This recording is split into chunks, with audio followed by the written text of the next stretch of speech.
Okay, man, are you ready to go? I'm ready to go. Now, come on, now crank this motherfucker up.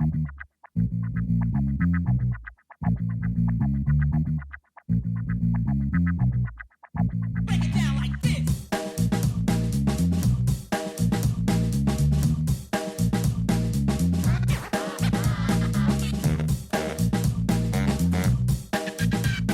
Hello, Internet. Gino, that big Guido Rieco here again with another episode of Deep Listens, and today it's time to go deep, balls deep into the NBA.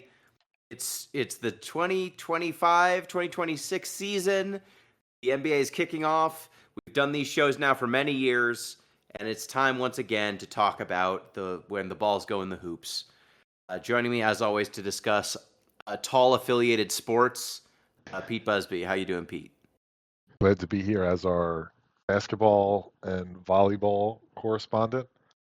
I don't have a fun fact for y'all because this is a hoops podcast, but I do have a question that I've been wrestling with that I'd like y'all's input on, if that's okay. Oh, of course. Is Anthony Edwards cool? Oh man. I have a sneaking suspicion he is not. His interviews are still very funny. That man has personality. You got to give him that. Yeah, he's more interesting than like your standard. He's more interesting than Kawhi. Scandals notwithstanding. I feel like there's a reason why the sports media and even the league is trying to present him as like the next big player for advertising purposes. But I'm unconvinced if fans will actually latch on to him like a Curry, Kawhi, LeBron, Kyrie. He seems like a Jordan Kobe figure where he's an asshole, but in a kind of endearing way. So not like Jimmy Butler where he's just an asshole? Jimmy Butler's another good, that sort of person, right? Sort of, they're an asshole, and but they tell it like it is, and they're demanding. Except I feel like the off-the-court stuff with Anthony Edwards, like some of the stuff that has come out about him is less cool. Is not cool. Also, it doesn't help that he's on the T-Wolves. It doesn't. But yeah, he's someone who I think the character he plays in the Adam Sandler movie. What was Gems? No. Yeah, Hustle. Hustle. The character he plays in Hustle is pretty inspired by how he actually behaves. Is my understanding. But yeah, it's a gray area of coolness, if nothing else. I'm also joined, as always, by Chris ZombiePie Redacted. How you doing, GP? Gino, why was Kevin Garnett photographed exiting your recent poker game? He's really good at poker, and he keeps his mouth shut. Speaking of uncut gems, Kevin Garnett. But yeah, we'll get into that. We'll get into the poker game reference. We'll get into the poker game reference as we Everything's go. on fire, and that's funny. It is. So, first, the plugs. You can get in touch with the show, deeplistenspodcast@gmail.com, deeplistens.libsyn.com. We have our comment sections, and deeplistenspodcast.bluesky.social. That is our social media account. You can support the show on patreon.com/deeplistens. At the $1 tier, you get access to our Discord where you can talk to the host of the show and other members of the community. At the $3 tier, you get access to the OG Soncast, which, ZP, what's up next? We are watching... I forgot. Pete, what are we watching next? That's a great question. I didn't just answer it earlier today, so I have to, make sure I get it right. We're playing Excel Saga. Ah, right. Yes. A show that at one point the original voice actor for the female protagonist had to take a leave of absence because the role literally shredded her throat and vocal cords. Uh-oh. And then the person who replaced her also then had to quit voice acting for a bit to heal her vocal cords. I'll enjoy listening to that. I'm sure it's good for listening. It's actually a good show. It's just that role apparently was very demanding. Well, let's just get into it because the NBA is on fire. We're going to start with some stuff. And not in a good way. Not in a good way. So a couple this is things. not the roof is on fire. So you know, listener, dear listener, when we are recording this, the first 3 days of games have happened. So we saw the kickoff day, and then the next few days after that. We have not seen very much, but the season has started. So we've seen some teams play, but not many, but not multiple times in some cases. Um, and we need to start with something that's not the actual sport. Again, like we did in the Deep Listen's Power Hour of sports. We're not even going to do our normal intro segment, which is a vibe check with everyone's favorite team. We can't No, we'll even do get that. there eventually. Oh, the vibes are immaculate at the Sixers. Yeah. So don't have to worry about that. Oh, well, fuck you. I've got even better vibes. We're Can't even all say on it. fire. You can't even I finish can't saying even it. say it. Go ahead okay. and say the bit. What are we talking about?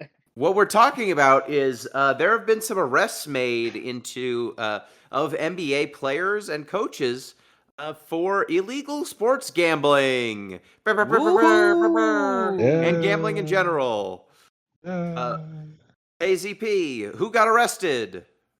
Who didn't get arrested? Like, we are recording this after another indictment has just kind of rattled off as joked.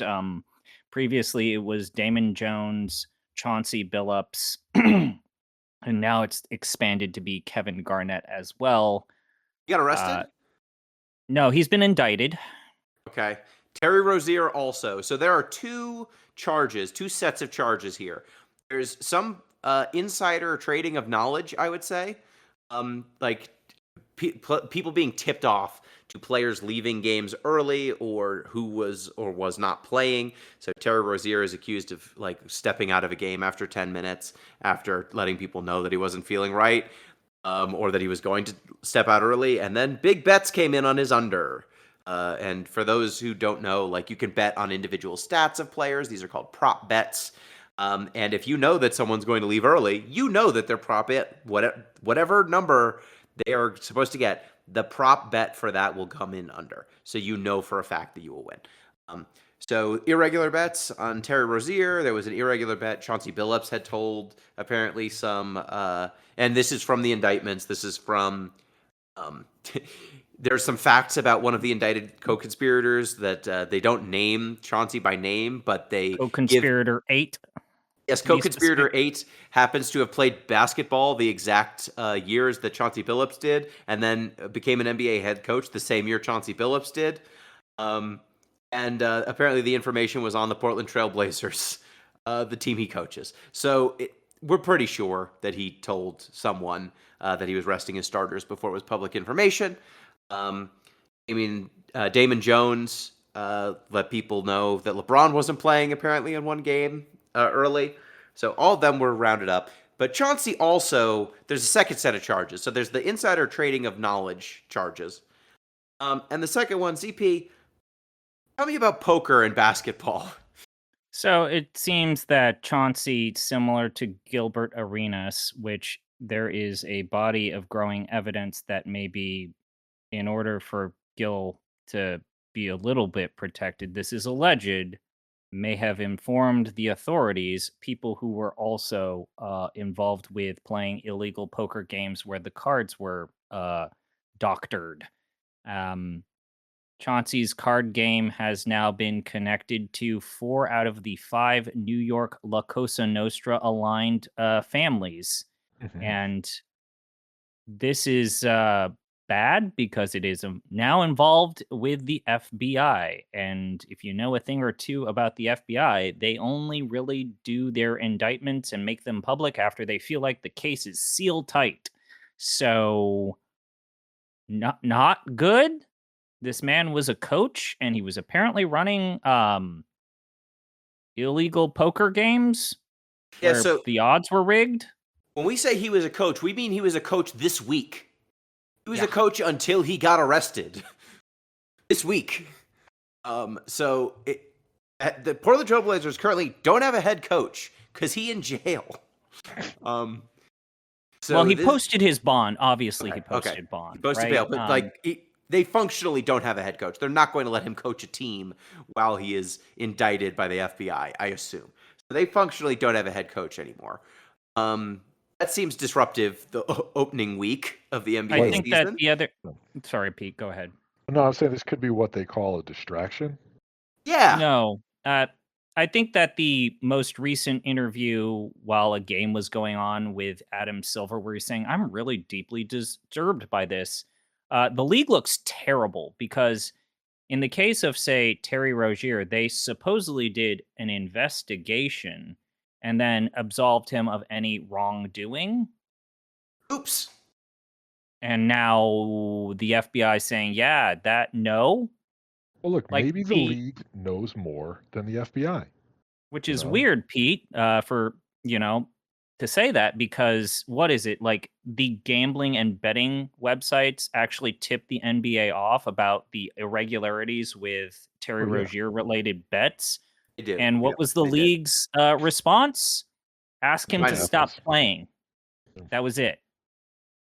Yeah, so They pulled him off from the floor, and then that was it. Just disappear. We want to. The problem needs to go away. See, the thing is, there's a few issues and discrepancies with this. Like, the poker games, that's one thing. The betting thing, like the league only has so many ways to compel people to give them evidence. Like the FBI can put you under oath and can arrest you and like can subpoena your stuff. The league can't do that. They can kind of look at people's phones. There's only certain amounts of freedom that the league can violate in pursuing a claim.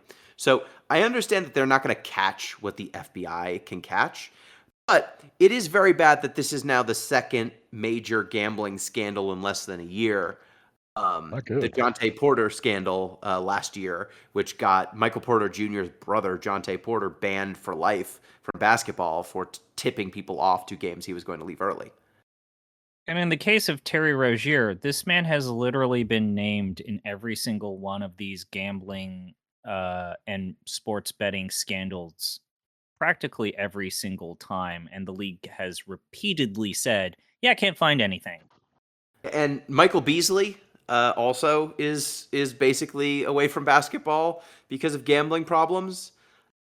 It's bad. Like it went from no one, like there were whispers, there were reports, but nothing concrete, to multiple NBA players, 3 like arrested. You know, like it's bad. Yeah. Pete, have you heard anything about the poker game stuff? Yeah, basically the premise was Chauncey Billups was, I don't know, call him bait. Like the enticement was come play poker with a former NBA superstar. I don't know, say star, former NBA star, and then the cards were marked in various ways. There was talk of sort of like secret glasses that they could read these sort of like black light markings through. The exact mechanism doesn't really matter. So basically, I think they it were really cheating matters somehow. because it's funny as hell. Oh yeah. So some of the mechanisms: X-ray tables, Mhm. To see face down cards. Fake contacts, glass? Yeah. contact lenses that had special properties that let you see marked cards, shufflers that shuffled automatically and in rigged ways and told you like what cards were getting sent to who, cameras in the chip holders so that you could see behind people, like cameras in the room. It's cartoonish how rigged these games were. Like rigged on 20 different levels. Yeah, it's bad. It's bad. Funny but bad. I think a bunch of these people are going to do time. It seems like the FBI yeah. doesn't charge stuff unless they think they're going to win. Like they have a 90, 95, 90 something % conviction rate on charges. Oh yeah. Or people are most going to people. jail. Yeah, but the reason why they have such a high conviction rate is because the vast majority of people who are indicted, instead of going to trial, they settle. They Which I plead guess out. is the American criminal justice system in a nutshell. Is, for better or worse, most people just settle rather than go to trial. Especially with the FBI.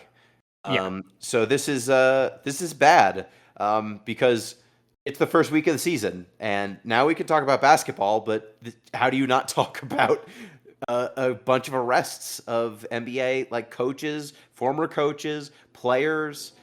active players. Terry Rozier was supposed to make $25 million to play for the Heat this year.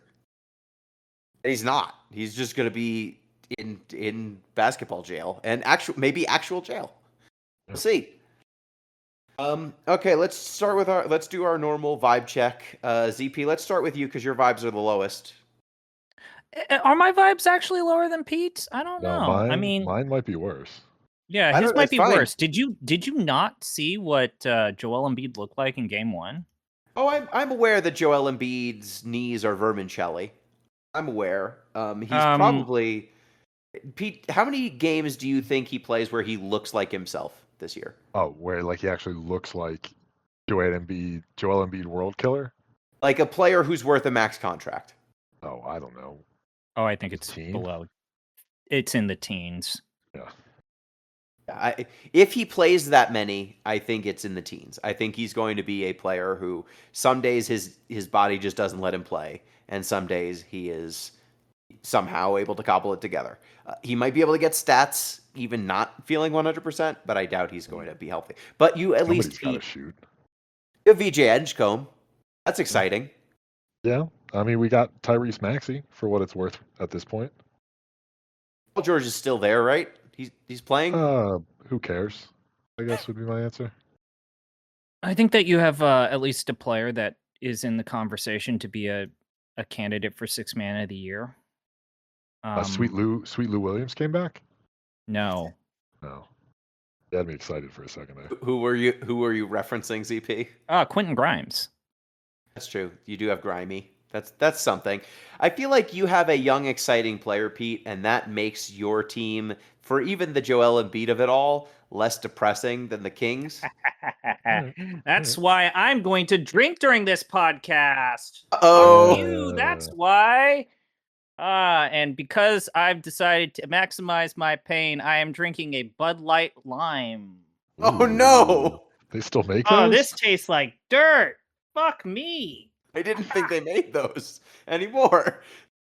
Oh Is it God, warm? Jesus Is it really Christ! safe in flavor? I can tell that there's lime in there, but it tastes like an asshole. BP, all right. What's the temperature of this beer? It's room temperature. Maximize pain. That's how you want it, I assume. God damn it! It fucking smells and tastes like dirt. Okay, so what? Pete's vibes. My vibes are terrible. I've started my time-honored tradition of whenever we reach the last 10 minutes of a Kings game, I play the Come Susur Todd from the end of Evangelion because I just don't know. And game 1 was typical Kings fucking prolapsing. They had a 20-point lead at one point, and they pissed it away because our coach, Dan Christie, could not tell Zach LaVine to stop taking threes. And I want you to guess, Gino, what do you think Zach LaVine's shooting on threes were on game 1? 25%? Nope. Pete, what's your guess? How many did he take? I want to make sure the math he works. took... Okay, the math is easy. He took 10 threes. Zach LaVine. 0, I guess, if the math's easy. No, he got 2 out of 10. Okay. 20%. I was close. Good. I feel good about that.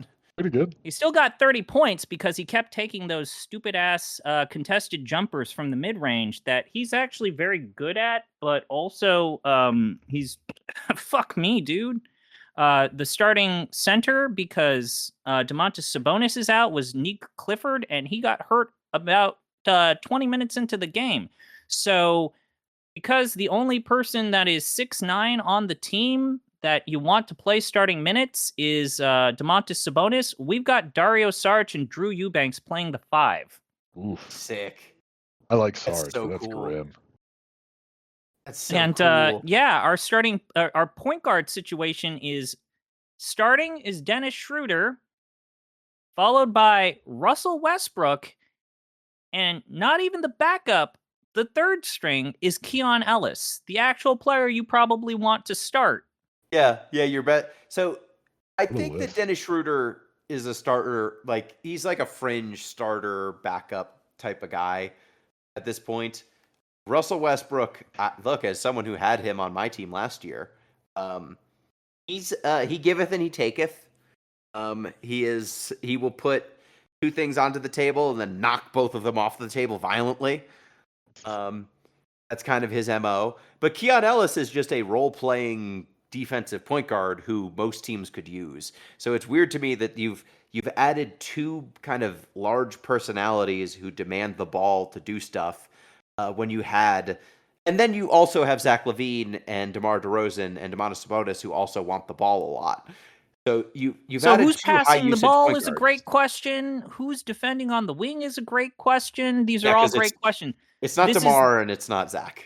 This is the most bizarre and unwatchable roster I have seen. And god damn it, I remember when they paired Tyreek Evans with goddamn Boogie Cousins. That team was more fucking fun to watch than this, whatever the fuck this is. Hey, Well, what rookie this is- Tyreek averages 25 and 5. One of It's the two true. players to do that. That's true. He was super fun his rookie season. Can we just call them Bulls West? No, because like when Zach LaVine and DeMar DeRozan were on the Bulls, they were, I don't know, at least players that made sense on the Eastern Conference because, you know, the East is a fucking wasteland. They also they paid Keegan Murray's extension a year earlier than they needed to do, even though he just went out with a 4 to 6 week injury. 5 years, And- $140 million. And they just brought in two guys who play his position. They just brought in Zach LaVine and DeMar DeRozan. They have blocked him. They're trading that. Like, here's the nice thing about DeMar DeRozan is he has a very tradable contract. This is why when people say that like the Kings are the most dire team, they're in a conversation to be like second or third, but it's not as bad as say like the Phoenix Suns, where I don't know where the fuck you go if you're the Phoenix Suns, because the Kings have draft picks, they have assets, they have players like DeMar DeRozan or Malik Monk who are at least tradable.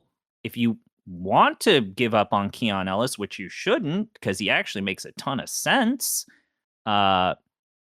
you could trade him and probably not get a bad return on your investment. But other than that, what? You've made a team that the ceiling is playing, and that's being generous because, yo, the West is really fucking good. It is. So, Pete, quick question. Mhm. Would you rather have the Kings? They have their draft picks. They have some tradable contracts. Their roster is dire. You know, they have 3 max players, none of whom deserve it, Right. or 2 max players, neither of whom deserve it. Or would you rather have Devin Booker, who's still quite good, and the rest of the Suns roster is a But the Phoenix irradiating Suns traitor. literally, Pete, the Phoenix Suns literally do not have a tradable draft pick. They have Stepien ruled themselves into this hole. Couple questions. It's basically, do you think Devin Booker is movable enough that the Phoenix Suns might be able to dig themselves out of this faster, either by getting someone to play with Devin Booker or trading Devin Booker, than the Kings with their million, like, things they paid a quarter. Now, remember, for Russell 5 Westbrook's pennies. contract is non-guaranteed. So if you want to cut bait, you still can. But also, why did you do this in the first place? I still think that the Suns are the most dire team in the entire league because. What do you think? Jesus So- Christ. Couple follow-up questions. Well, a comment and a question. One, I've never liked Devin Booker. Never liked his game. Don't really think he's got it. But if I pick the Phoenix Suns, do I have to keep the team in Phoenix? Yes. I think you Then do, unfortunately. Yes. I'd rather be the Kings then. Okay. Phoenix is Okay. a god-awful city. Phoenix It's always shouldn't hot. be. No, it shouldn't. Neither should Tucson, in all honesty. But, here we are. Yeah, so I feel the Sacramento Kings, one of the most depressing teams in the NBA. They can only really aspire to be in the play-in, and I don't think they're bad enough to get a good lottery pick either. They are in the Sisyphean hell that the Chicago Bulls willingly put themselves in every single year. And congratulations, EP. How's that Bud Light with lime? It still tastes like dirt. Just to go back to Okay. Pete for a minute, real quick. So we went like during the off season, the vibe was like, yo, this is the year. If you are the 76ers, Boston is out, Indiana's out, all of the teams that were your biggest threat last Eastern Conference are gone. This is the year to like actually try and make a push. Now that it looks like Joel is a mummy, what's the goal? What's the actual goal? What's the expectation at this point? Like what do we want out of the season? Yeah. To get through it. Like this is we're burning clock now. We're But waiting. I think the clock is on fire already. Like, oh yeah, no, but I'm saying like we're waiting until Joel's contract is off the books. We are Really? functionally an irrelevant team until that day. I mean, it's $100 million. It's 30-something% of the cap. Yeah, That is it's burning a bajillion hole in dollars. your pocket for like 4 It's years. $1 bajillion. Yeah, and there's so much time on it. It's a super max deal. Who's gonna take him? Nobody. No one. Exactly. We're killing the next 4 years. Your team is trying to get draft picks so that when VJ Edgecombe's rookie deal expires in 4 years, you can pay for him and have a team for him. Like Maxey probably needs to go at some point, unless he can do it by himself, unless he's good enough, which he's pretty good. I just don't know if he's that good. but okay, so here's Unless my Joel thing. retires. Is you can be pretty mid, if not bad, and still make the playoffs in the East, which is going to make our predictions just, I think, impossible. Like just slop at the bottom of this. So, do you think they start deactivating players? When do you expect to see players getting benched? I think they'll make the playoffs. Do you want to make the playoffs? No. I mean, I'm anti-tank in general, just like as a principle. Like making the playoffs does nothing for the franchise. Like being a 7 seed, like that's nothing. Okay, so that's the Philadelphia 76ers. Vibes also low. My Denver Nuggets, though, vibes high. Super high. Even though you lost the first game? I mean, it was something that it was an overtime game. Yeah. What are you going to do? Yeah. It was a very close game. Jokic missed a shot he usually makes. Steph Curry did wild shit to get that game tied. I'm not going to lose sleep. Aaron Gordon had out a of 50 nowhere. point Yeah, explosion. Aaron Gordon decided to roll back the clock to, remember how good I was in Orlando? More than that, because he's never been this good of a shooter before. 10 for 11 from 3. 50. Crazy. It was his career high in points, his career high in made threes, same game. So it's the best game he's ever played, and or at least on offense. They lost, but Steph Curry tied the game on a logo 3. What are you gonna do? A contested logo 3. He's the greatest shooter ever. It happens. You're gonna play better defense, Gino. Is what you're going to do.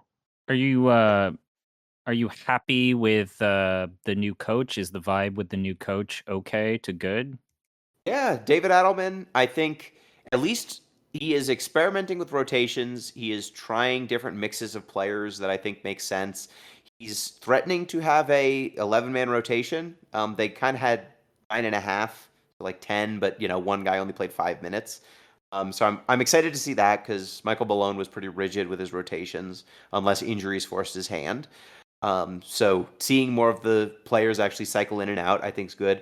I think not having Calvin Booth and Michael Malone knifing each other in public and in private will help the team quite a bit. Like when your GM and your head coach hate each other, it hindered things. There were clearly players that were getting minutes or not getting minutes based on whether Malone thought they were his guy or Booth's guy, and that was disastrous. Some players just didn't get development that should have. And hopefully now it'll be a more actual meritocratic system that's going on here. They have the best backup center they've had in the Jokic era, I think. Jonas Valanciunas. is a legit center. Like, he's flawed. He's got super slow feet, but he is one of the best post scorers in the NBA. And he at least can shoot a little bit and pass a little bit. So he can probably spell Jokic for Yeah. 10 If you're to not going to 20 have a minutes a game. Plumlee, you want a Valanciunas. Exactly. That's like everyone always says. Do we still have any Plumlees? Are there any Plumlees left? Are we down Mason. to just one Plumlee? Yeah, we're Just down Mason. to one Plumlee. Just the good Plumlee. Just the good Plumlee. He's the only one left. This is a crime against basketball. The backup, they got Bruce Brown back. They've got Christian Brown on a new contract. They broke Michael Porter Jr.'s contract into Cam Johnson, Jonas Valanciunas, Christian Brown's new contract, and I guess you could say Bruce Brown and Tim Hardaway Jr. Like, I think the cap sheet looks a lot better now without MPJ. Yeah. And just having seen the preseason and their first game, I didn't fully appreciate how much Mike couldn't bend at the waist or run at full speed until I saw Cam Johnson run at full speed. I was like, oh, right, this is what it's like when someone doesn't have a spinal fusion playing small forward for you. Like, Cam Johnson has not been amazing as of yet, but there's just things that physically he can do that someone who's had 3 back surgeries can't do. Now, I think MPJ is going to put up a ton of points in Brooklyn because he is an amazing shooter. I think he's a better shooter than Cam Johnson. But Cam Johnson, the things he can do beyond shoot, he can dribble better, he can pass better, he can play make better, he can drive faster, he can jump higher at this point. Like, I think those things will add up. And he plays defense much better. So I think it'll end up being a net gain, but it's just going to take a little bit because Mike, he always generally knew where to be at this point. You knew what he was going to do. Cam, I think, is still learning his role. And that's another thing is the Nuggets haven't really had a starting lineup change in years, and now they have to learn some new stuff. So I expect there'll probably be some growing pains in the early season, but I think they'll end up better at the end. No, Russell Westbrook is also pretty good. That dude is a chaos grenade. He was fun last year, but he also he can be pretty deleterious to your winning. It was good that he was there. I'm also happy he's gone now that the team is more serious. ZP, did you have any other poking or prodding? No, I just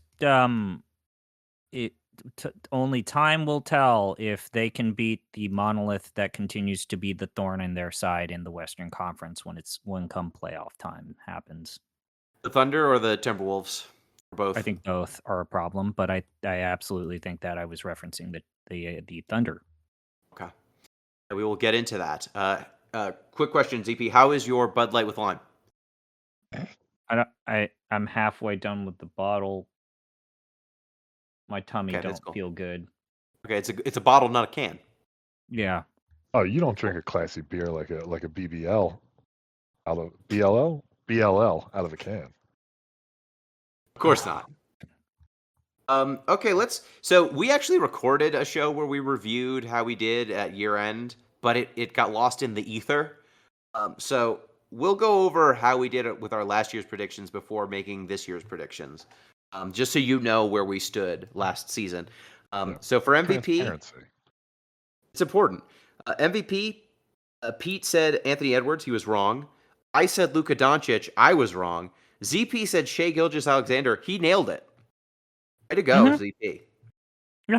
Defensive Player of the Year, we were all wrong. We said Victor Wembanyama because he got hurt. And it was Evan Mobley.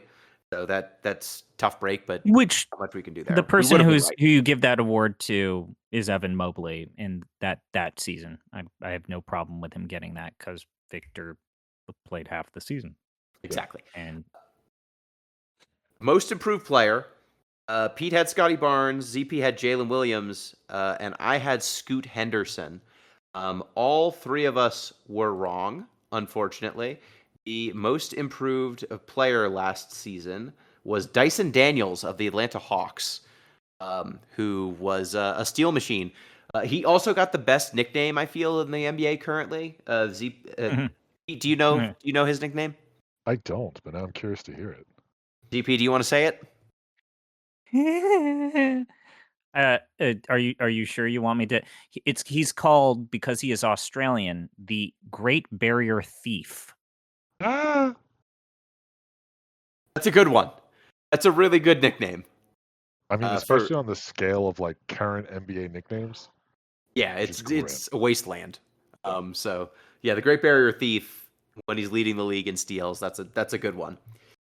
He overall averaged 3 steals per game, which is absurd. That's crazy. So yeah, good. It was nuts. Rookie of the year, we also were all wrong. Pete said Zach Edey. ZP said Reed Shepard. I said Did I really say Zach Edey? You Nice. did. It was a bad call. I said Alex Sarr, and the correct answer was Stephon Castle. Yep. He got a lot of run with the Spurs. He was deserving.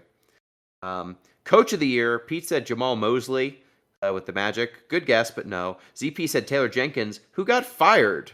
That's a bummer. I said Ime Udoka, who was up there but didn't win it. The actual winner was Kenny Atkinson with the Cleveland Cavaliers. Yeah, and he again the actual right answer. So I think he was. Yeah, I think he was the right answer. It was a situation where a team jumped from very good to the best team in their division, and that it's massive improvement is what wins you this award, not necessarily doing the best job. He did a very good job, but there are other coaches who just always do a good job who just don't win it every year because you can't give it to the same guy. Like Rick Carlisle didn't win Coach of the Year, probably deserved it as much or more. Mark Dagnall with the Thunder deserved it, but he won it the year before, so he's not going to win it again. Sixth man of the year, Pete said Dante DiVincenzo. ZP said Malik Monk. I said Russell Westbrook. The correct answer was, we should just pick this every time. It was Peyton Pritchard, the backup point guard for the Boston Celtics. Picking the backup scoring guard for the Boston Celtics seems like it's a pretty safe bet most years. So the playoff teams, let me just pull up the playoffs last year because I cannot remember them off the top of my head. NBA playoff teams. Okay, so the 2025 NBA playoffs, we had on the East, Pete said the Celtics, Bucks, 76ers, Raptors, Hawks, Cavs, Magic, and Knicks. And the NBA finalist, Pacers. Oof, that's rough. And you threw on there the 76ers, who resoundingly didn't make it, and the Raptors.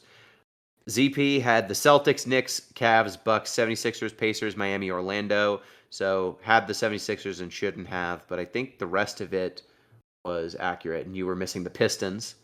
I had the Celtics, Knicks, Cavs, Bucks, 76ers, Pacers, Miami, Orlando. I had the same thing as ZP, so we both missed the Pistons. The Western Conference playoff teams, Pete had the Thunder, Lakers, Mavs, Grizzlies, Nuggets, Pelicans, Suns, Wolves. The Suns didn't make it. Fair to say. The Lakers did. Did you miss anyone else? The Pelicans. You had the Pelicans making it, and they didn't make it. And you were missing. I hear Zion Williamson is in the best shape of his life, though. Oh, most definitely. Of course he is. Oh, and you also had the Mavs, who also didn't make it because they traded Luka. What are you going to do? But the Clippers, the missing teams were the Clippers and the Nuggets, right? Yeah, you did. Okay. You're missing the Clippers and who else? You had the Grizzlies. No, you had the Lakers too. Who's missing? You have the Wolves. I picked 9 teams for the playoffs. No, you've had 8. You had the Suns and the Mavs, and neither of them made it. You had the Thunder. You had the Wolves. You had the Lakers. You had the Grizzlies. Yeah. How could this be? Mavs, Pelicans, and Suns all didn't make it. Oh, I'm missing a bracket. The Rockets and the Warriors. You're missing the Rockets, Warriors, and Clippers. Okay, that was brain fart. My bad. ZP, you had the Thunder, Mavs, Thunder, Suns, Wolves, Mavs, Nuggets, Warriors, Grizzlies, Kings. That's not great. Wait, you're missing quite a few. Yeah, Kings didn't make it. Yeah. I had the Thunder, Mavs, Nuggets, Wolves, Suns, Grizzlies, Rockets, and Pelicans, so I also did a bad job. And then the champs, Pete had the Celtics versus the Thunder. You got half of it, but you had the Celtics winning. ZP had the Thunder winning the title. Work ZP, and I had Celtics versus Nuggets. We were all wrong about the Celtics because Jason Tatum ruptured his Achilles tendon. So that kind of did that. So there's our accountability minute. Enough accountability. Time now to talk about the future and to pick for this year. So let's do the same format as last time. MVP. Who do we have winning the MVP this year? Pete, you go first. Yeah, I usually check the odds, so let me check right now. I'll say it right now. I think it's going to be Wemby. I'm just curious whether or not he's chalk. Wait. So you're saying Victor Wembanyama? Yes, who is number 2 right now behind Shea in ESPN Bet NBA Futures. But yes, Wemby is my pick. Okay. That's not okay. Sure. Okay, ZP, who do you have? I have Wemby for a different category. Hint, hint, wink, wink, nudge, nudge, but not this one. I think I know exactly what Gino is going to say wins most valuable player, but I 100% know which player he's going to pick. So to differentiate myself, I decided, you know what? I think this is the year. This is the year where this makes absolutely perfect sense, and especially given the circumstances, it's time to just do it. I'm usually always a year early with some of these predictions for MVP. I'm going with Luka. Okay, I was going to say this feels like Good a choice. Luka to me. Good choice. Here he's Yeah, in the So, Pistons twice, Gino, Luka was my pick last year because I said there was no way that they would give it to Jokic. I was correct. They gave it to Shea instead. He averaged a triple-double and did not get it. But this year I'm going Nikola Jokic because he didn't get it last year. Because he deserved it last year. And usually the NBA writers are a year behind. They are making up for what they did last time. So I'm going to go Jokic this year. I Sure. don't feel great about it. There's a lot of candidates. But, I mean, he's the best player in the world and everyone knows it. You know? And that is something that I think they can took win a out. 2-year break from giving Jokic the award, so yeah, now's the time. Probably. Exactly. Probably. They found, and the Thunder, last year was the Thunder's year. The cap made it so that no team could afford to be whole except for a team that tanked at just the right time, like the Thunder did. Way to go. Way to time your tank there and build your team. They did exactly what you would want, given the fact that they were a team that only had Russell Westbrook for a bit. So, whatever. That is true. So we have next up DPOY. This is the easiest category. Defensive Player of the Year. Are we all Wemby? Yeah. Yeah. Yep. This is the easiest category. I wanted to see, like, you know, we make fun of sports writers. I could literally only find one sports writer, and he was with CBS, who thought it was Amin Thompson. So, I mean, if but- Wemby isn't in the league, that might be who I picked. But I mean, yeah. we have the benefit of some knowledge of what's happened in the first week. He had a 9-block game already. Like, ridiculous. Absurd stuff. I don't know what to do with that. He's going to have a triple-double with blocks this year, I bet. Most improved player. This is always a tough one. Oh, We never yeah, get this one. No, because it's an impossible. It's an impossible category, really. what would Wemby have to do to win this one too? He's already too good. He's gonna have the same Triple-double thing with as like blocks? yeah. 40-10-10. If you just average that for the whole year. Yeah, I think he would have to average like a triple-double with blocks. It would have to be like a John prime. Morant situation. You have to do prime Wilt Chamberlain numbers, like 50 and 25. You'd have to do prime Nikola Jokic numbers. That's the other thing is like he's got Jokic in the well, not for most improved, but I think he was already too good pre-blood clot. But you can take it. You can go Wemby on every category, and you'll probably get a I'm couple. picking him for Rookie of the Year. Yeah. So who are you going with? I'm gonna much like the year that I picked Marquise Chris. I'm gonna go out on a limb on this year, way out there, and I'm gonna pick Zion. The fuck you say? Yeah, you heard me. So you believe that Ozempic Zion is meaningfully changed? Yeah, Yes, that's the problem. It's I think if he plays, he's let's say he plays 70 games. he's already played 70 games and averaged over 20 points that season. He's played when 70 he played games. 70. Yes, 2 my seasons God. ago he played 70 games. He's been an all-star. Wait, his vote is in. I say his vote is in. Yeah, fuck it.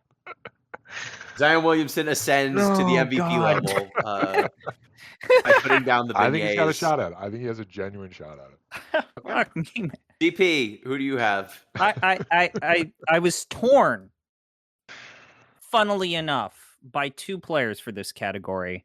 I think there's a possible Nuggets player that Gino picks, but I was torn between 2 players with the same last name. And so I decided to go with the team that I think would provide their most improved player with the greatest opportunity for growth. And even though they have not done well with the first 2 games, I'm going with Amen Thompson. Ooh, that was my second choice. Did you go with the other Thompson? No. No, so you went with a Nuggets player. No. Also, No, you didn't go with Christian Braun? No, because I don't think he's he was already too good last season. Like he was a most improved candidate last. He was the runner-up last year. Are you picking Shady and Sharp? No, I'm not picking Shade and Sharp. What were you saying, Pete? I couldn't hear you. I said you should pick Zion too. It's a good bet. No, thank you. Amen, I think, is a good pick, by the way. I think he really broke out towards the end of the season, and if he just stays healthy and has to be the de facto point guard of a unit where the shortest player, their starting lineup right now, the shortest player is 6'7", 6'8". I love their starting lineup so much. This is the nicest thing you've ever said about Kevin Durant, Pete. That's true. It pains me to say it, but I do love that lineup. So I'm going to go with Benedict Mathurin on the Pacers. Okay, that's a good pick. Because you know he's going to start and get all of the minutes on that team. Yeah, I think he's going to be the leading scorer on that team. He and Siakam are competing for it. But I think that Siakam just will have more responsibility beyond scoring. And Mathurin, in the times when Halliburton's been out in the past, has been like a 20-plus point a game scorer. So I think his scoring's going to go up. I think his responsibility as a playmaker will go up. I think this is a situation where Halliburton abdicating his role leaves a gap for a player who is super talented, whose play style just didn't fit super well with Halliburton, but now they don't have a choice, right? Like he's now their most gifted or second most gifted scorer, depending on how you think of Pascal Siakam. So I think he's just got a lot of opportunity. He might have already been too good, but I don't think that the zeitgeist with him, right? Like I don't think people would think he was too good. So that's my pick. I'm gonna go with Benedict Mathurin for most improved player. Rookie of the year, Pete. This is I did okay, tough one with this one. No, it's all right. I did tough one with this one, mostly because I don't want to pick Cooper Flagg. Okay. He's a tall white Duke guy, and I can't support that. Yeah, you've been anti-Duke every single time we've recorded this podcast. As he should be. Zion this year, I guess. And I'm just worried about VJ on the Sixers. I think the dysfunction of the team, it's going to be a bad situation. I think it's going to affect him. So I'm going to pick a player in a much more stable situation, somewhere I think the organization's really going to help them out and maximize their ability. I'm going to pick Trey Johnson of the Wizards on the strength of that franchise. Okay, so you're actually going for Dylan Harper, right? No, I actually am picking Trey Johnson, not because I think the What Wizards the will fuck? contribute anything. Because I think this is a situation much like with Michael Carter-Williams on the Sixers, where they're just going to throw everything at Trey. Gino, awesome. if you're not going to pick Cooper Flagg, it's Dylan Harper, right? I mean, I would have gone Harper or Edgecombe if I was not picking Flagg. But I love this. Pete is out here dealing today. Hey, look, you don't get any for like picking. If I pick Cooper Flag and win, who gives a shit? Nobody. I pick Trey Johnson and win. I'm a visionary. It's true. And if you pick Trey Johnson and you don't win, everyone forgets about it. Everybody's like, oh well, yeah, of course Trey Johnson didn't win. I thought it was gonna be. Okay, ZP. First question: how is your Blood Light with lime? I'm clearly tipsy, and you guys are making it harder for me to keep concentrated. I forgot if I actually had Cooper Flag or Dylan Harper for this, because I just lost my piece of paper with my fucking votes on it. No, it's Cooper Flag. And it's Cooper Flag. Okay, that checks out. Are you, Gino? What about you? I'm You're also usually going the Cooper straight Flag. guy. Like I said, if you're going to try and say that I agree in spirit with what Pete is saying. I like Cooper Flag's game. He's clearly got the best IQ out of this draft class. I dislike where he is coming from, and I think he has terrible fit with whatever the fuck this roster is for the Dallas Mavericks. I think so too. I think he has a terrible fit with the Dallas roster, but he is going to start from day one and going to get a lot of minutes. And there's a pretty decent chance that roster doesn't look the way it does now at some point in the season, either by injury or by trade, or by Kyrie coming back sooner. So I think there's multiple paths to Flag just being able to show his talents in a more suitable role. And my problem with Harper, is that he's not starting for the Spurs. Yeah. Stephon Castle's starting. There's other players. He has to get past other guys to get good minutes. So I feel like Edgecombe and Flag are two more obvious of the top three guys. Or apparently you could just go ahead and say Trey Johnson. That's another move you're allowed to do. You can legally you're allowed to say it. That's true. The other thing that's going to hurt Harper is if you decide to start Harper over Castle, and when De'Aaron Fox comes back, Harper has negative chemistry with De'Aaron Fox's game. Yes. Negative. Yeah, them getting the number 2 pick made their trade for De'Aaron Fox awkward, but I think it'll resolve itself. They could always trade Fox again if they need to. Yeah, but God bless you, Pete. I know Coach you're an of the year. atheist. Pete, This is another category that I always come to hate because the predictability of what the sports writers value makes this a very miserable category. We know what they value. Just for the record, we know what they value. Odds are. Oh, but checking Chauncey's odds. Chauncey right now on BetMGM, Chauncey is at plus 3,000, which seems like a good value pick. Look, if you want to light money on fire, there are ways that aren't as funny. So we do know, I will say, we know it is just which team has a big jump in wins. That's all this award ever is. Which team was a bottom but it has to be the right playoffs. It has to be the right kind of team that jumps up and wins. You have to pick a team that you could reasonably see go from sub 500 or below to actually making the playoffs, and maybe the playoffs when they missed it the last time. So anyways, Pete, what's your pick? So I'm going, I think I want to do this.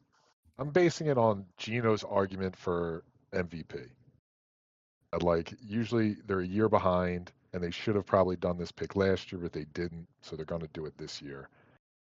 And I'm going to pick Jamal Mosley of the Orlando Magic. Ooh, Pete is saying I was right last year, you bastards, and going with Jamal Mosley again. Okay. They are a good team, and they are going to be good, and they also traded for, dang it. He was on the Grizzlies. He was their shooting guard. Yeah. What is his name? Oh my God. I'm looking at the roster. Right? Desmond Bane. They traded for Desmond Bane. So their team just makes more sense. And Jalen Suggs is back from injury, so that is, I think, a good pick. ZP, who do you have for Coach of the Year? So I'm actually going to probably break my... I'm going to actually follow the format here as well. but break it ever so slightly, because I'm going to pick a coach who actually had a winning season last year. I just think they're going to get further into the playoffs this year, and I think the roster will help them do that. I'm going Ime Udoka. You're taking my pick from last year and taking Ime Udoka of the Houston Rockets. What is your thinking there? I think that they're going to make the Western Conference Finals, but they will lose in the finals. So the voting happens before the playoffs, and they were a top 3 seed last year. But I think that they get further into they will have a better record, and I think that they're going to be a top 3 team in the West. Okay. They were last year. They were last year, so it'll be tough for him, but I don't think it's a bad pick. I think they could be treated as a more serious team, even if their record is the same or worse than last season, just because they look like a team that could actually win a playoff series, which last year they didn't look like. Yeah, it was a gentleman's. Well, it was a 7-game series, but they still It was lost a 7-game to series, team. but no one took them seriously last year. No, I'm going to go with Rick Carlisle. Okay. So my thinking here is that they were in the NBA Finals last year, but they lost their best player, tore his Achilles. But the Pacers look like a team that the system is somehow good enough to withstand losing their best player. And if they manage to be a top 4 or 5 seed in the East without their best player, I think that will redound to his benefit. Now, the teams that I think fit the mold of what we usually pick are like the Raptors. Could take a big leap. I don't see there's no world where the Bulls get rewarded for what they're doing. The Utah Jazz, if they are like surprising in any way, or the Portland Trailblazers, but they don't have a head coach right now. Like those are the teams that seem like they fit the mold, or the Pelicans. Those are kind of the mold teams, but I'm still going to go Pacers here just because I think Carlisle's coaching, if they can get their system to work without the engine of the system, like that reflects really well on him. So after Coach of the Year, we have Sixth Man of the Year, a.k.a. person who scores most points from bench of the year. Pete, who do you have? Go to ZP first. Okay, ZP, who do you have? I already hinted who I was going to pick. I want a player that can take a lot of shots and actually do well doing that. So actually, this is going to be a bit of a stretch. So, I realize that his betting odds are very poor for this category, but I think that the team is okay to good. I'm going to pick Miles McBride of the New York Knicks. That's a good pick. Because he averaged 9.5 last season. Yeah, he's going to go up from there. That's a good pick. I think that's a solid pick. He is a bench scoring type in a big market who is going to get some attention. So I think that usually bodes well. And that team wants to win.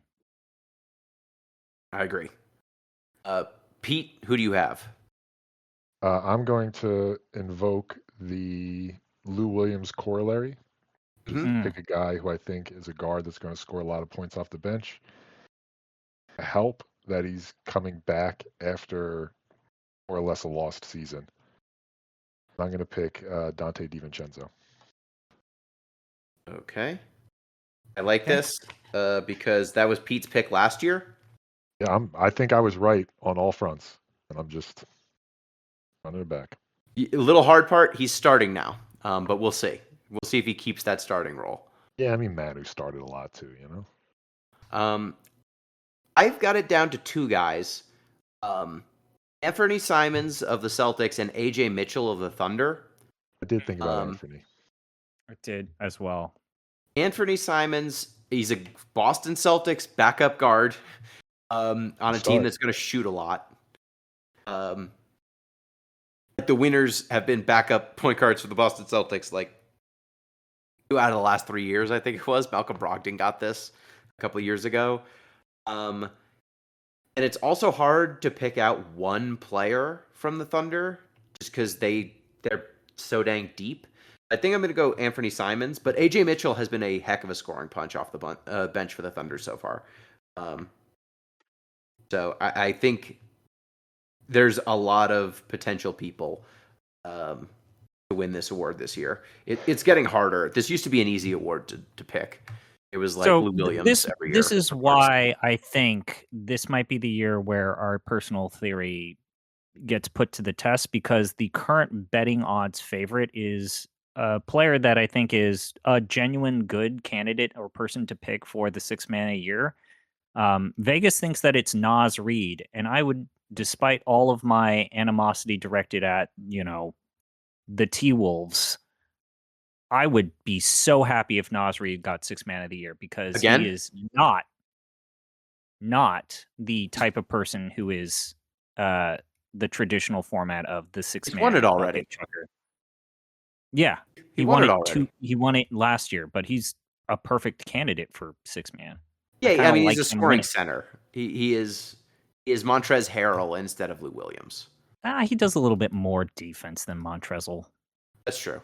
He's not completely empty calories like Montrez, but it's happened before. Are you implying Sweet Lou Williams was empty calories?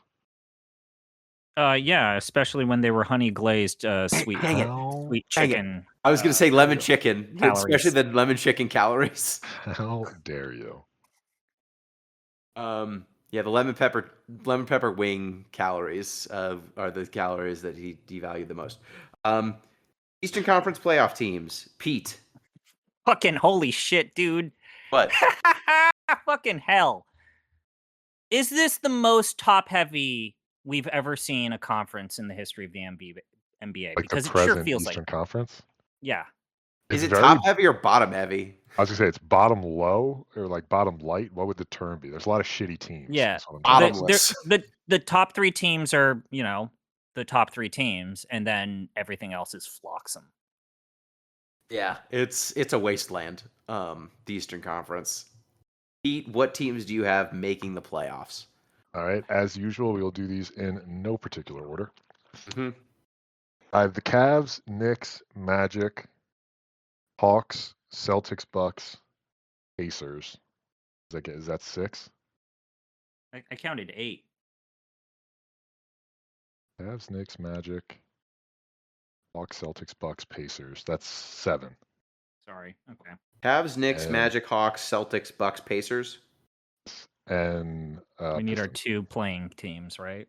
Or well, just one, just the playoff sorry. teams. And Pistons was my last one. Okay. So I don't think the Sixers are going to make the playoffs. That makes sense to me.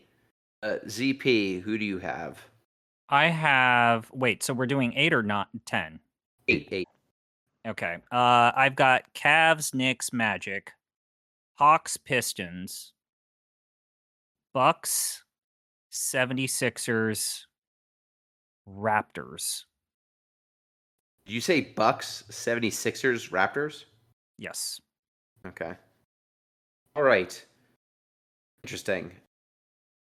I have the Cavs, Knicks, Magic, Hawks, Pistons, Bucks, Okay.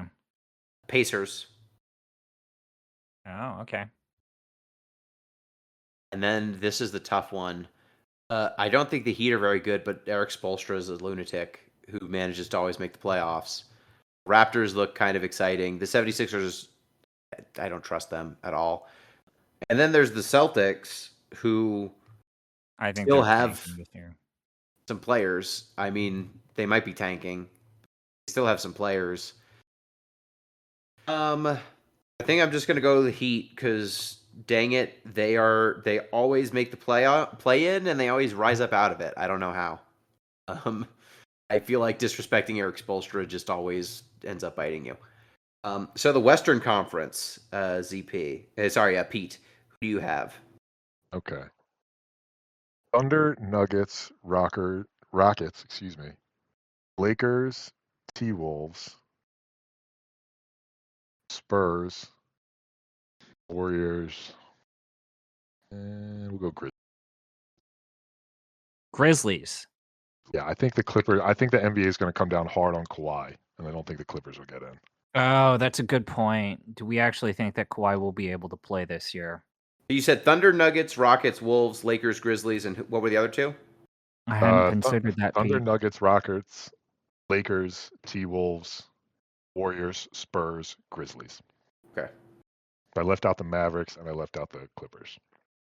Okay. ZP, who do See, you have? I had not considered that Kawhi would not be able to play the rest of this season. I am going to operate with the theory that the league will not punish him or hold him accountable for everything that he should probably be held accountable for.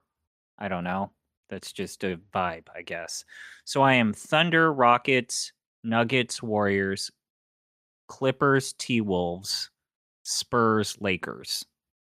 Thunder, Rockets, Nuggets, Warriors, Clippers, T-Wolves, Spurs, Lakers. Thunder, Wolves, Spurs, Lakers. Okay. I have the Thunder, the Nuggets, the Rockets, the Clippers, the Warriors, the Wolves, the Spurs, and the Lakers. I don't like having the same picks as ZP, but I think he's right. So we both agree that we don't think the Grizzlies or the Pelicans will make the playoffs. I don't. I don't think the Pelicans are deep enough, and I think the Grizzlies are actively imploding. So yeah, I usually For all go we with the young know. teams here, Yeah. but I can't this time. Who do we have for the championship matchup? Heat. I have. I think this is a little boring a pick, but I'm going to go with Thunder Cavs. Okay. And you have the Thunder winning? I do. Okay. ZP, who do you have? I have Nuggets, Cavs. I have the Nuggets winning. That's a good pick as well. I am going to go with... So the East is the hard one. I mean, it's the Cavs. The real contenders are Cavs, Magic, and Knicks, I feel like, barring some sort of injury. The Pacers are, like, weird and magical. I'm going to go Knicks. Nuggets, I'm going to pick the Nuggets. I think that the vibe around the Cavs is weird. Yeah, you're not wrong. Yeah. I'm going to go with the Nuggets. The Nuggets took the under to 7 last year and had Michael Porter Jr. playing on one arm and an injured Aaron Gordon, and they still won 7 with the Thunder. So I think they can beat them with a better, deeper team this year. But we'll see. It's going to be hard. I think this is maybe the best Western Conference that there's ever been, and the West has been good for a very long time. Like I could see 5 or 6 different teams coming out of the West and making it to the title game. And I can only really see 3 or 4 teams out of the East even making the finals. Maybe 2, honestly. Maybe it's just the Knicks and the Cavs. It's going to be another painful reminder, though, that the imbalance between the West and the East, wherein we see reasonably like 500 and maybe 500 plus teams not make the playoffs, and then we see a bunch of fucking losing record teams from the East make the playoffs. Yeah, it's going to be a bummer. If we're just making some prop bets in the spirit of gambling, the NBA's new favorite activity, what do you think the lowest win total to come out of the East for the playoffs will be? Ooh. Oh, to make the playoffs? Yeah, lowest win total to make the playoffs. I would say 35. Ooh, that is low. I could see a 35-win team getting into the play-in and then winning. Eric Spoelstra could take a 35-win team to the playoffs. I think I would do 38. DP, what do you think? I'm going to cut the difference and say it's 36. Okay. Let it be shown he cut the difference closer to my number. Yeah, I bet $1. $1 over. over. Price is Right rules you're playing by right now. Okay, so any closing thoughts on this season upcoming? I mean, I think this is a big moment for the league. It's like gambling and the Kawhi stuff. And I think this will say a lot about the direction Silver and the owners want the league to go moving forward. I agree. ZP, how is your Bud Light with lime? I finished it. I got a rumbly in my tummy, but Don't say it. if we want to do, and I am tipsy while I say this, okay? So this is my hottest hot take, my extra bet. I think we hear a recall hearing for Adam Silver. Ooh. Okay. That is okay. I think the owners try to red herring and use Adam Silver as a Oh, scapegoat. they're gonna throw him under the bus. Yes. All right. Okay, that's an interesting one, and I think this is a very interesting season. You've got Wemby kind of coming into his own. Grew You've like got 3 inches over the summer. Like who the hell knows how?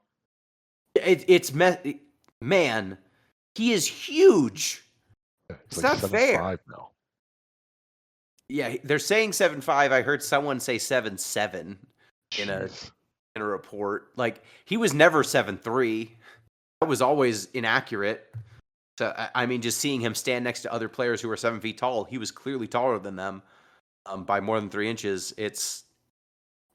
Getting to see him and Steph Curry and Jokic all at the same time, like the league has never been better. It's never been deeper. I think that everything that they've done to make it harder to keep teams together, for as much as I hate it and how much it has kind of ruined teams repeating and staying good for more than 2 seasons in a row, you can't say that it's made the league boring. It's been annoying to be a fan of a team that's good, but I think that they have spread the talent very evenly throughout the league. And the only teams, like the teams that suck are sucking on purpose, or they're the Kings and the Bulls, right? Like it's teams that are tanking on purpose, have injuries, or are owned by lunatics or cursed in some fundamental way. So I think that there's almost no teams that are unwatchable anymore. And it used to be so Wait a minute. dire. Other Wait a minute. than the Wizards. The Wizards are still No, unwatchable. no. They're gonna have I'm rookie gonna, of the year, baby. yeah. Gino, Yeah. look. Okay. I love you. But Oh, that was nice. you're Others are an good. absolute piss baby about calling repeatedly the OKC Thunder as one of the most unwatchable good teams in the history of the NBA. You've said this over and over again. I hate them. I hate watching them. I hate how they play basketball. I hate looking at it. I wish I didn't have to. But they're very good at what they do. They are. Look, they Some might have say the best at what they do. Yeah, they have 66 to 72 fouls, and they are going to deploy them with all of their players. And then they are going to have Shea go like pump fake, pivot, pump fake again. You can dislike jump into their a guy. style of basketball. You have to at least recognize that A, they were probably going to win the finals, even barring a certain injury that devastated the Indiana Pacers. And then two, I don't know that. when they don't feel tired and literally don't give a shit, they didn't even give a shit for multiple games during the finals, which was hilarious. Yeah, this is. I mean, they just it are. would be It would be interesting to see the Thunder be the first team in a while that we've seen repeat in the finals. It would be interesting. I would hate watching it. Look, I'm glad that we have the Houston Rockets with James Harden with good PR. It's interesting. But also better at defense than the Houston Rockets with Harden. Do you just know the number of fouls like in an NBA game offhand? How'd you arrive at 66 to 72? What was that? How'd you arrive at 66 to 72 fouls? You just know offhand that's how many fouls there are? Because they play 11 to 12 deep, and each of them are allowed 6 fouls. Right. I was impressed by the fast math. Yeah, Gino's had an anti-Caruso agenda ever since we met him. They play good defense. They foul the shit out of everyone. I don't know what a foul is when they are involved in a game, on offense or defense. I don't know what is a foul. Lou Dort, I don't want to hear about him anymore. He's not that good. He falls on offense and defense. Whenever he is screened, he just falls and hopes that he'll get a call. It's Marcus Smart. He always gets the call though. He does. It's bullshit. It's Marcus Smart stuff. It's Marcus Smart stuff. Just like stand in front of guys and fall down. That's the meanest thing you've ever said about Marcus Smart. That is horrible. No, that's the meanest thing you've ever said about Lou Dort. Yeah, it's insulting to both of them being compared to each other. That is, you know what they did, Gino. That is 2022 Defensive Player of the Year, Marcus Smart. Most fraudulent.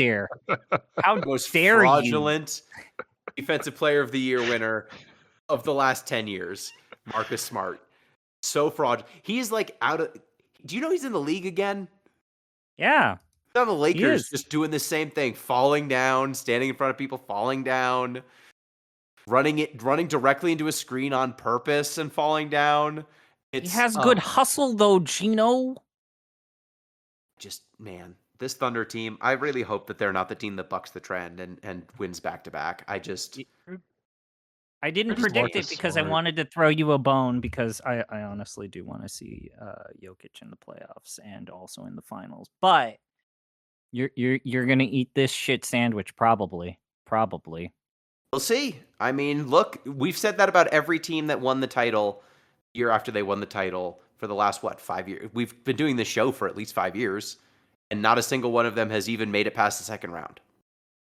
So we'll see. Like a lot of the times, it's just oops, this person pulled a hammy before the playoffs, and they just don't have a full roster. You never really know what's going to do it. I just think Thunder, for as deep as they are, playing deep into June, or like playing into June, and then having, all those responsibilities, even as young as they are, I don't know that they're going to hold up. Chet Holmgren is availability. That's true. But we'll see. So that does it. ZP, thank you so much for joining us, and I hope you enjoyed your Bud Light with lime. I give that a 1 out of 5. Thank you, Pete. You're very welcome. I made some bold calls this year, and I very much expect to be vindicated. I liked that some of your bold calls were last year's bold calls, too. That was a nice callback for the listeners.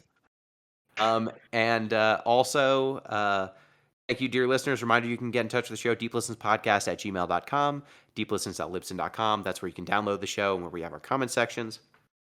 And deeplistenspodcast.bluesky.social. That is our social media account. And you can support the show on patreon.com/deeplistens. Until next time, peace.